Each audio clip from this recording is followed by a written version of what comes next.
If you've ever been alone in a quiet room and felt your thoughts turn against you, this is for you. Not with a list of tips, not with a just think positive speech, with real understanding of what's actually happening and what you can actually do about it. If you're in that loop, you're not broken, but you are running a pattern working against you. And until you understand it, you can't interrupt it. So let's start with what's actually happening. When you're alone and negative thoughts start coming, your mind isn't malfunctioning. It's doing exactly what it was designed to do. Your brain is a pattern recognition machine. Its job is to scan for threats and keep you safe. The problem is, it can't always distinguish between a real threat and a thought about a threat. So when a negative thought arrives about yourself, your future, what someone thinks of you, your brain treats it like a real event. It fires the same stress response it would if you were in actual danger. Your body tightens, your energy drops, your focus narrows, and then what happens? You react. You try to escape it, suppress it, or spiral deeper into it. That reaction, that's the loop. The thought triggers a feeling. The feeling triggers a reaction. The reaction reinforces the thought. Round it goes. You're not weak for being in it, but you need to understand it to get out. Now, why does it hit hardest when you're alone?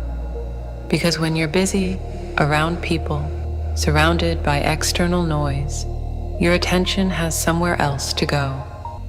The thoughts are still there, but they don't have the full stage. The moment you're alone, in a quiet room, with nothing to pull your focus, the thoughts move to the front. And if you haven't built the capacity to sit with them without reacting, they take over. This is why a lot of people fill their lives with constant noise.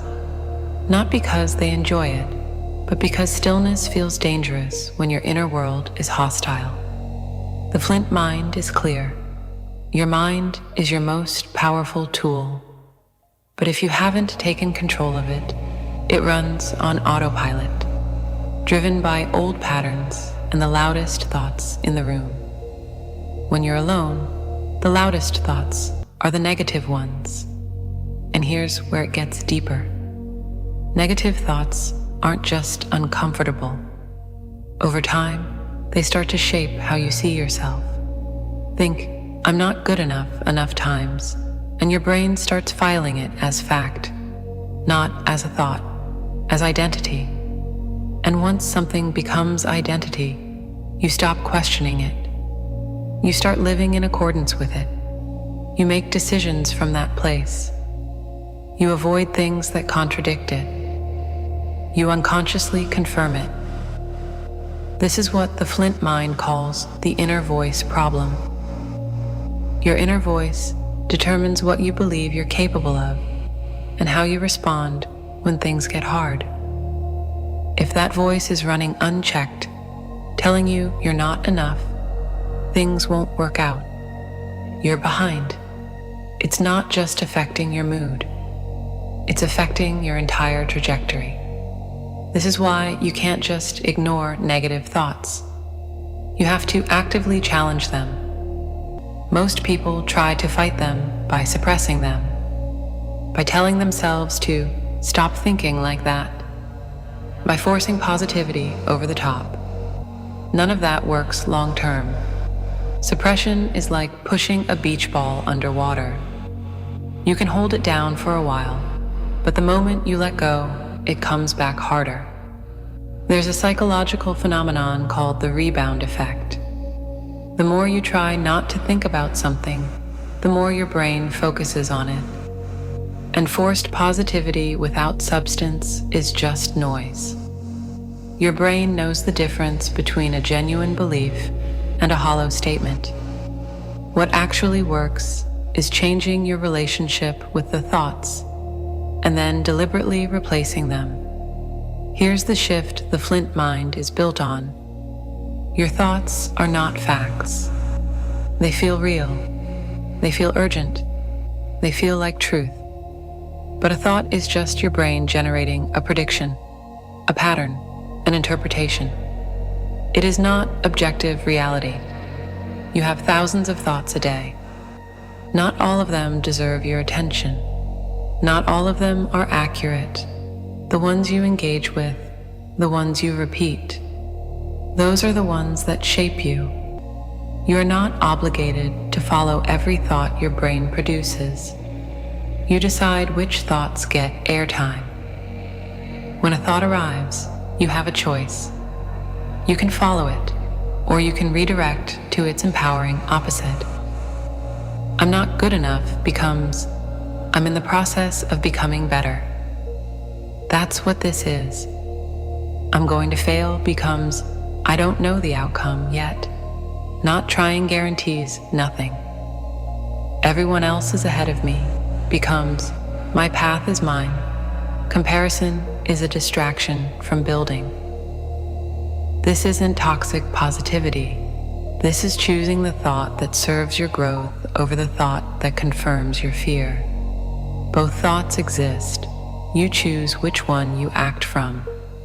Now let's get practical, because this needs to be something you can actually use. The first technique is cognitive diffusion. Instead of saying, I am worthless, you say, I notice I'm having the thought that I'm worthless. You create distance between you and the thought. You become the observer, not the thought itself.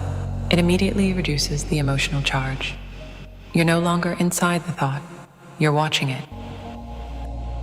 When the loop is intense, name 5 things you can see, 4 you can touch, 3 you can hear, 2 you can smell, 1 you can taste. This forces your brain out of abstract thought and into the present moment. Your nervous system cannot be in full stress response and fully present at the same time. It's a pattern interrupt that works. Third, write it down. Write the negative thought. Write the evidence for it. Write the evidence against it. Then write a balanced, accurate alternative. When you write it down, it loses power. It goes from a feeling to a statement, and statements can be examined and corrected. Fourth, opposite action. When a negative thought tells you to withdraw, stay still, don't bother, do the opposite, deliberately. The action doesn't have to be massive. It just has to contradict the instruction the negative thought is giving you. Over time, this rewires the association. And fifth, move your body. Physical movement, even a 10-minute walk, reduces cortisol, increases dopamine and serotonin, and shifts your brain out of the default mode network, the part most active during rumination. When you're stuck in a loop, move, not to escape the thought, but to change the neurological state you're processing it from. Now, counteracting the thought directly. It's not enough to question a negative thought.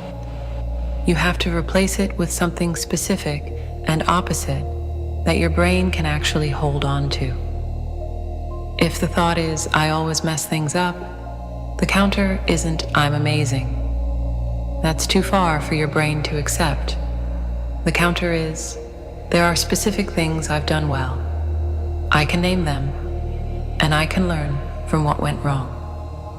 If the thought is, nobody cares about me, the counter is, there are people in my life who have shown up for me. Connection is available to me. You're not lying to yourself. You're correcting an inaccurate narrative with an accurate one that serves you better. The Flint mind calls this rewiring your inner voice. Your inner voice was shaped by experience and what you've been through, but it is not permanent. It can be deliberately rebuilt, one counter thought at a time. Every time you catch a destructive thought and replace it with an empowering one, you're laying a new track. The more you use it, the stronger it gets, until the empowering thought arrives first. That's not luck, that's neuroplasticity. One more thing on energy. Negative thought loops drain you because your brain is processing, reprocessing, running the same scenarios on repeat. It's the mental equivalent of leaving every app on your phone running in the background. The battery drains, even though you're not actively using any of them. When a thought keeps cycling, it's usually unresolved. Your brain keeps returning to it because it hasn't been processed and filed. You close the loop by engaging with it deliberately, not reactively. You look at it, you question it, you apply the counter, you decide what's true. Then you redirect your attention to something that requires it. That's not suppression, that's management. So here's what you do. The next time you're alone and the thoughts start coming, don't run and don't drown. Observe the thought, name it, create distance from it. Ask, what's the most empowering, accurate interpretation of this? Then choose that one. Not because it feels natural yet, but because the thought you choose to act from determines the direction your life moves in. Action is the most powerful interruption to a negative thought loop. Not because it makes the thoughts disappear, but because it gives your brain something real to process, something forward-moving, something that builds evidence against the narrative that you're stuck. Every time you move forward, despite the noise in your head, you prove to yourself that the noise doesn't control you. And over time, that proof becomes your new identity. Not someone who never has negative thoughts. Someone who has them, challenges them, replaces them, and moves. That's the flint mind. Strike your flint